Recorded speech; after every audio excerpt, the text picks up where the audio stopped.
kind of seem different after Friday as far as your life and what you're thinking of and how you're feeling about things? Yes, have not been back in my same routine since that night.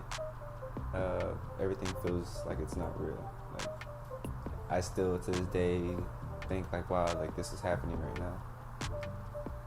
And what is this? Like when you say this is happening? I'm getting comments saying I'm a hero. I lost my friend. Like she's not here with us right now. Like, I mean, not physically, but you know, just things like that. The Astroworld, like what happened, the event that took place, the things that happened there, the attention that I'm getting. It's surreal. Like, does it make you uncomfortable at all? I mean, you're 18, a basketball player in high school. What does it feel like to be called for a hero? Like, for a long time in my life, I didn't feel like I was ever winning. This is off topic, but I've gone through depression before.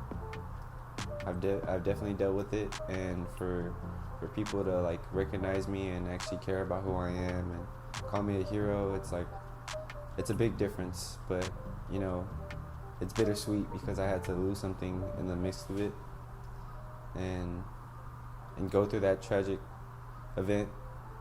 I wish it could have been something else and not something not as impactful as it was on my life. For someone to have lost. Yeah, someone to have lost and to have also experienced. And maybe that sounds selfish, but you know, it's not the same anymore. With your mental health and everything, I mean, you were front and center. These videos of you that have gone viral are like synonymous with what happened on Friday. How are you doing? I'm just asking you. Are you? I mean, mentally, are you talking to anybody? Like, have you even had time to breathe? I talked to a therapist today. It was okay. You know, first time speaking to them, and I don't know. I've kind of been liking a little bit of sleep. Not that I can't sleep more. It's just I can't. You know, like headaches every now and then. But you know, I pray through the day, and my mind clears up, and I'm able to just continue my day, and that's what's keeping me going forward. Can I take a sneak in it? What are the prayers? What does that sound like, the conversation with God? Well, especially for like interviews and that I've had recently, I just pray to Him, and I pray, give me the knowledge, give me the words to speak through your love, and give me tranquility as I'm on this platform. Give me the mind that'll only love and not hurt others as I use these words, and that won't put my family in danger. And I also pray prayer over those who were injured, those who lost someone, and those who passed away, that they were given a chance to make it into heaven. And I pray over my girlfriend who lost her best friend, and I just pray for a lot of things. That my prayers end up being pretty long, and sometimes it's pretty hard to name every detail that I pray about, but it's always something different every day. I'm glad you're praying. That means you got faith and you've got hope. And I'm going to ask you some questions, and I'm trying to balance putting myself in your shoes with being a journalist and being curious. So if there's any question that you think might be traumatizing or triggering, or you don't want to answer it, please tell me. I don't want to be a cause to your pain. Okay. I think I look at these videos, and I initially reached out to you on Saturday because we were hearing about what it was like inside this raging mosh pit. And I just want to start with, how did you get out of that? Were you in it? How did you get out of it to be able to break away and try to get help? Okay, so I just want to say, it really wasn't a mosh pit, and where we were actually towards the back. I don't know exactly where on the stage, but we were... Who's we? Just so I know how many people you were with. I want to say about 8 to 9. I would say 8 actually. Do you want me to list the names? No. Okay. Just in Well, case just they're with a group of minors. friends. Yeah. So I'm with them, and we're towards the back, and all of a sudden, people start pushing us from the back, and we're not actually able to, open up anything. There's no space. People are actually freaking out. There's a girl behind us who's frantically screaming. She's screaming everything. Like at that point, fear has already hit my heart. My girlfriend's looking at me, and she's like, "Are you?" Because I've been to festivals, and she's looking at me for like reassurance. Like, is this normal? Like, will it die down a little bit? And I just, try to hold it in, and then I couldn't hold it in anymore, and I start screaming for help, trying to say like, we need to get out of here. I don't know. She starts crying, and I see people around us start freaking out, and no one's moving. You try to ask the person next to you, "Can you just move this way?" And he's like, "I can't move. I can't move either." And it's pretty scary. Was it, if you could use your arms since I've got you at the table, was it like shoulder upon shoulder? I interviewed a guy yesterday who told me like legs were interlocked, shoulders were interlocked. Yeah, like exactly. I don't know how close everybody was to you, even farther back. Yeah, it was everything.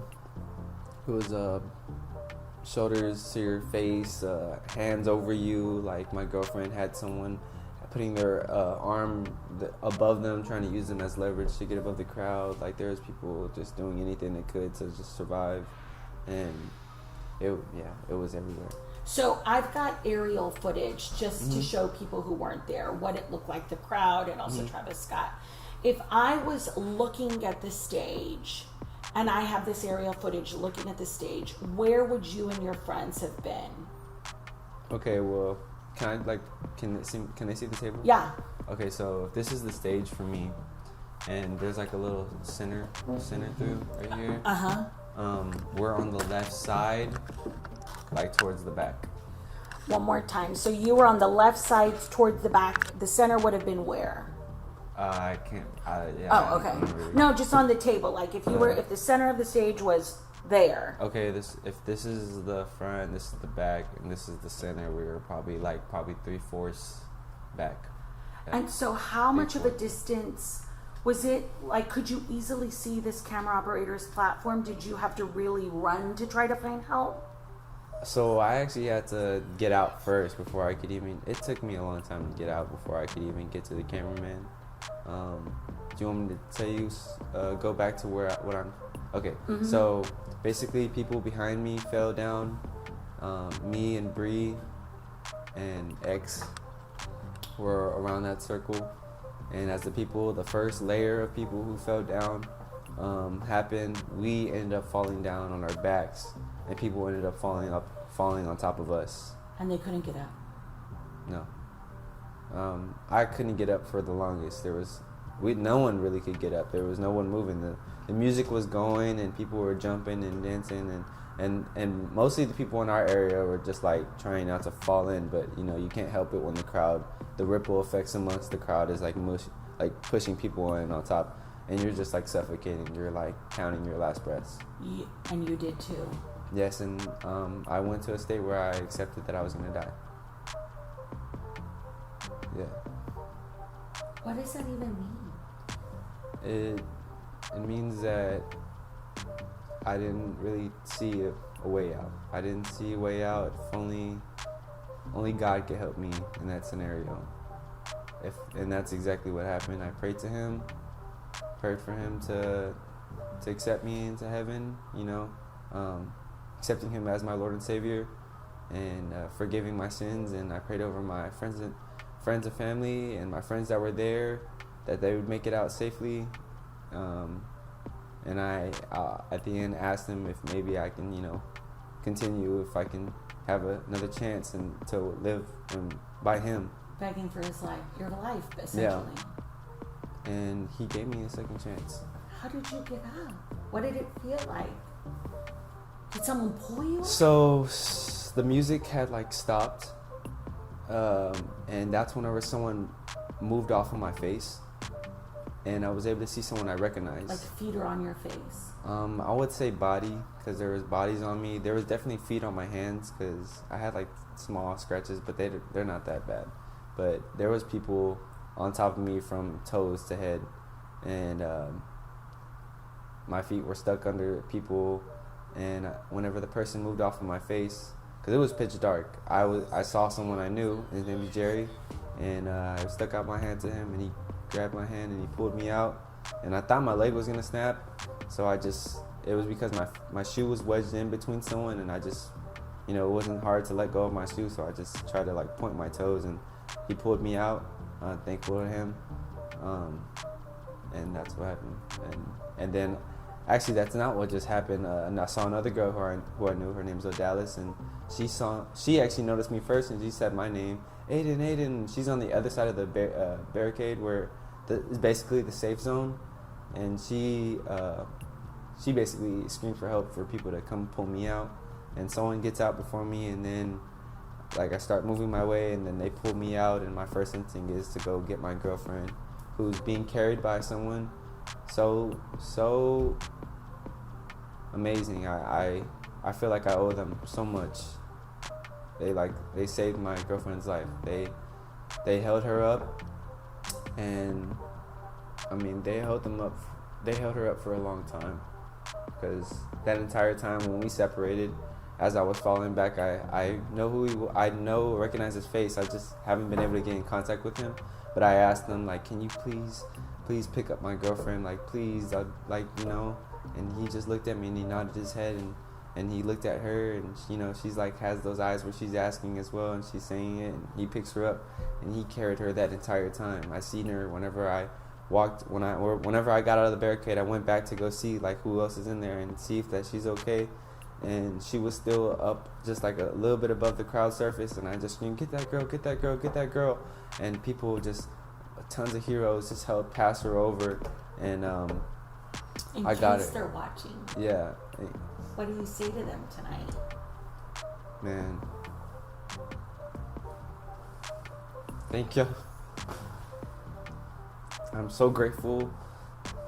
Y'all are heroes that weren't caught on camera. Y'all deserve as much recognition I'm getting right now, and I'm so thankful. I don't think I could ever repay these people. And that's basically my message. I love them.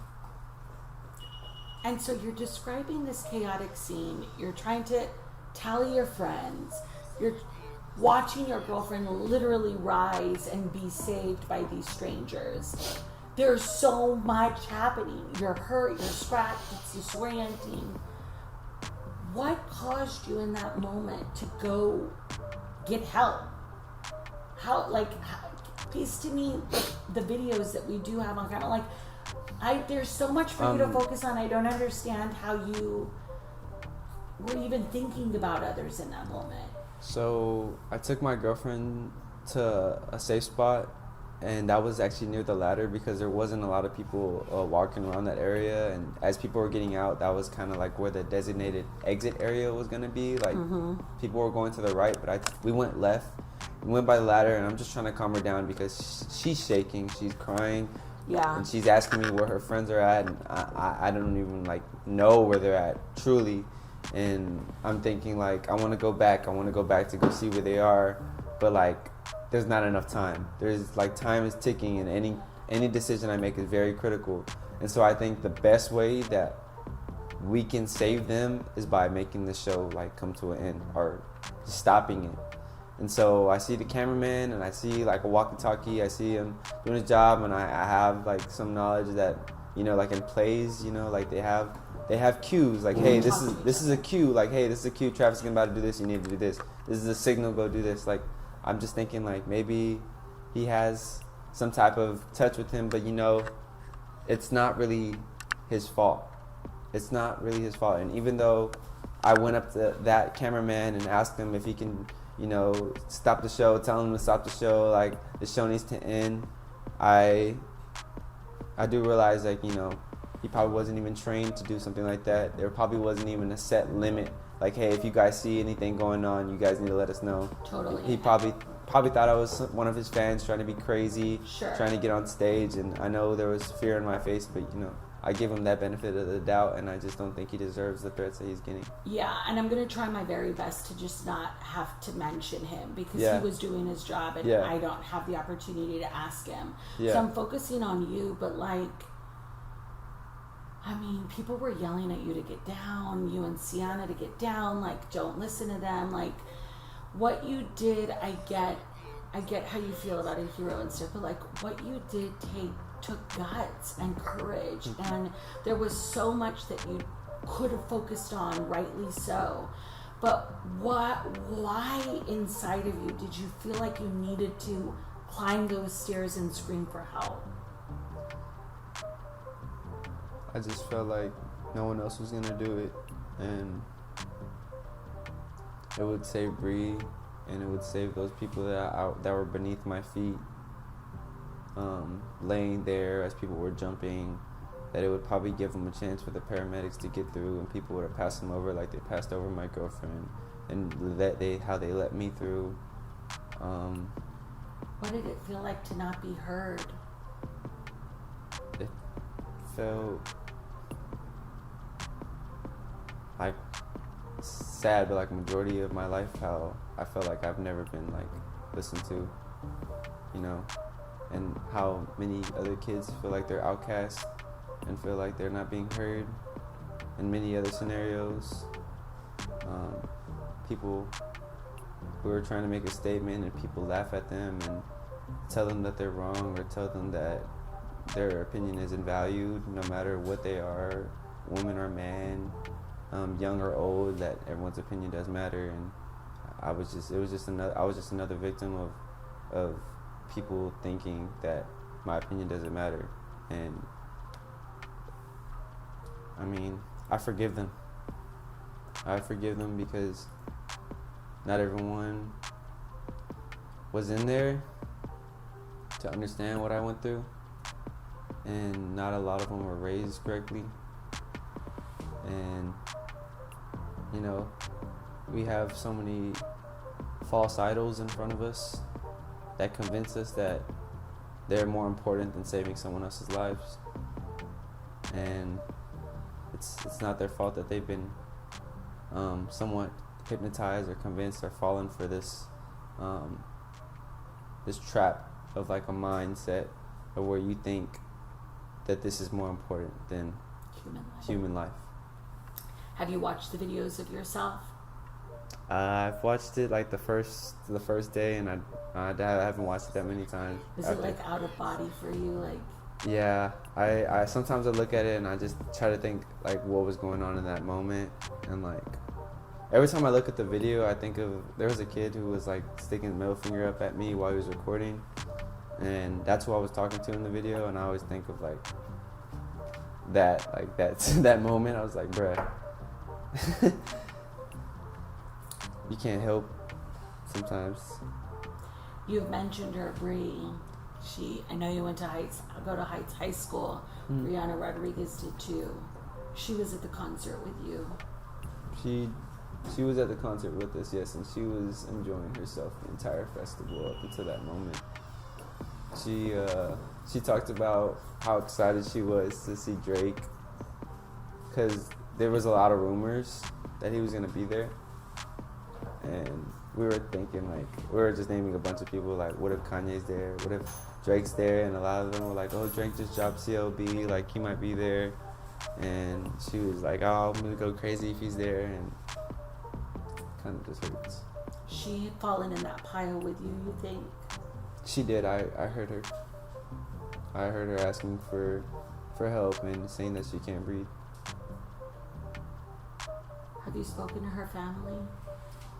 I would imagine I've you been. wouldn't, but I feel like they're trying to have their space, and I totally respect that. I've gone to a rosary for her, and you know, contacted her friends, and you know, been there for my girlfriend, who's just as close to her as many others, and you know, closer than I was to her. You know, I was just like the friend of the boyfriend. You know, like the. I mean, yeah. You're a friend too. You Yeah. don't have to be adjacent.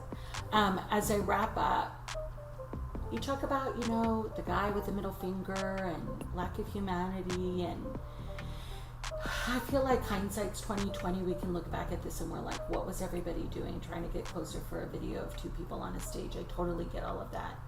But whether I was at the concert or not, I mean, we're still here on Earth and living. What do you think is the lesson for everybody? Like, what can we all take from this tragedy?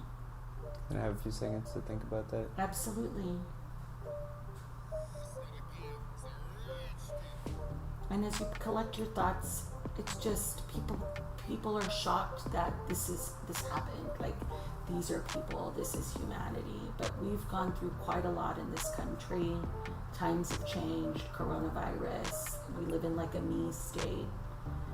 And I think whether or not you were in that crowd of 50,000, you were impacted by what happened Friday night. I think I have the answer. I think I want to say two things. And the first one I would like to say is I think us as humans, we should do to others as we wish for them to do for us. If you were in that crowd with me and you weren't in there at first and you wanted the show to continue, just think of how angry you would be at that person for them to continue.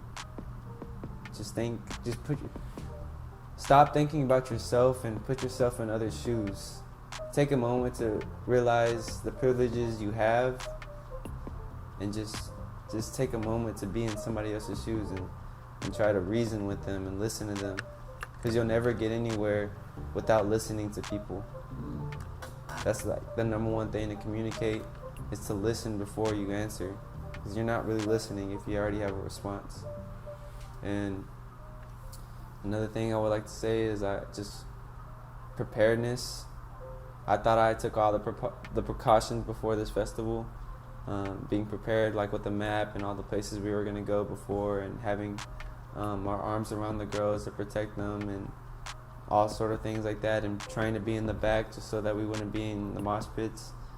I would like for a festival, like the host and whoever's coordinating everything, to take the precautions, like what if this scenario happens again?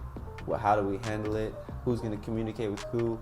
When is there a code red? When is it too bad? And when does the concert need to stop? When does the concert need to stop, and how do we stop it? How do we persuade the fans to cooperate with us so that they don't rush the stage? Because I'm pretty sure you can come up with an answer like that. Because you said at the beginning of this interview, and I'll wrap with this, is like, you've been in music festivals before. You have all these summer friends looking at you for guidance. I mean, I've talked to guys who are like, I went with a camelback. We had a place we were going to meet if we all got lost. I had a camelback. I had a place where we were going to meet. We got lost. The burger joint. But how do you prepare? Yeah, there was nothing that could have prepared you for this. You didn't go you were not at the front of this. Like, it sounds like, tried your best to... Yeah, to avoid all danger zones. I tried my best to avoid all danger zones. I thought I had it all down. This is my third time going to Astroworld. This is like probably my fifth time seeing Travis Scott. I love music. I love going to concerts. I know like the energy. I know the vibes, and this shouldn't have happened. Will you ever listen to his music again? I prefer not to answer that question, just to... I didn't know if it was traumatizing, Yeah. No, it's okay, Is there anything else you'd want to say? Anything else, and you agreed to me asking you questions before I turned this off that you really wanted to share? Yeah, do I look to the camera this you can still look at me. Okay. So, I just want to thank the heroes that were out there that didn't get caught on camera. You have a special place in my heart, and you've been in my prayers, and I hope that you get the recognition that you deserve. To all the people who helped save my girlfriend and help save me, I feel like I owe you, and I'll never be able to pay you back. And everyone who's hurting out there, I feel for you. I'm praying for you. Thank you for allowing me to speak. Deanna, you are so strong. You is the igniter to the flame. Like, you got that spark, girl, man. Did you see I'm her so thankful first? for you. Yeah, how did it go? Did you see her first? So, you don't know her. No, I don't know her. No, I don't know. Oh, well, we've been in contact lately, but she has a beautiful heart. She's so caring. She's taking a lot of action right now. I've kind of been quiet, but she's contacted me, made sure I was okay. She's on fire. Like I love that girl already. I wish I get to meet her in person one day. Yeah, when I got down, people were like yelling at me to get down. She went up there. She just came out of nowhere, whoop, came back up there. I don't even think she saw me up there. That was actually her own instinct too. And as soon as I saw her go up there, I'm like, I'm going with her too. Like she's ooh man, she had that fierce in her. She went up there and she was yelling and everything, and I went up there and like, man, to have someone by your side, that's exactly what we need. We need people to help each other, to collectively form a group to do things, and I think we made an impact just by doing that, and I'm so thankful for her. You're just an amazing person, and I just think she deserves all the recognition she's getting right now.